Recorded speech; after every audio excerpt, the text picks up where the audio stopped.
வெயிலிலும் பாதுகாக்கிறார், நிழலிலும் பாதுகாக்கிறார்.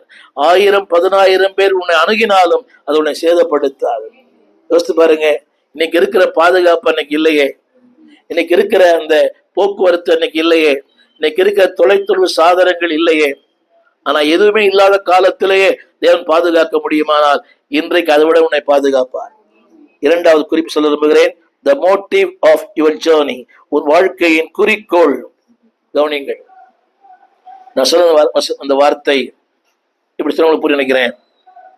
இயேசுக்காகத்தான் மரியாளை உருவாக்கினார், இயேசுக்காகத்தான் யோசேப்பை உருவாக்கினார்.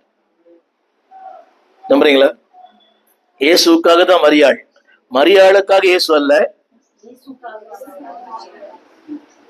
உங்களுக்கு மரியாளுக்காக தான் அந்த கர்ப்பமே, சாரி இயேசுக்காக தான் அந்த கர்ப்பமே.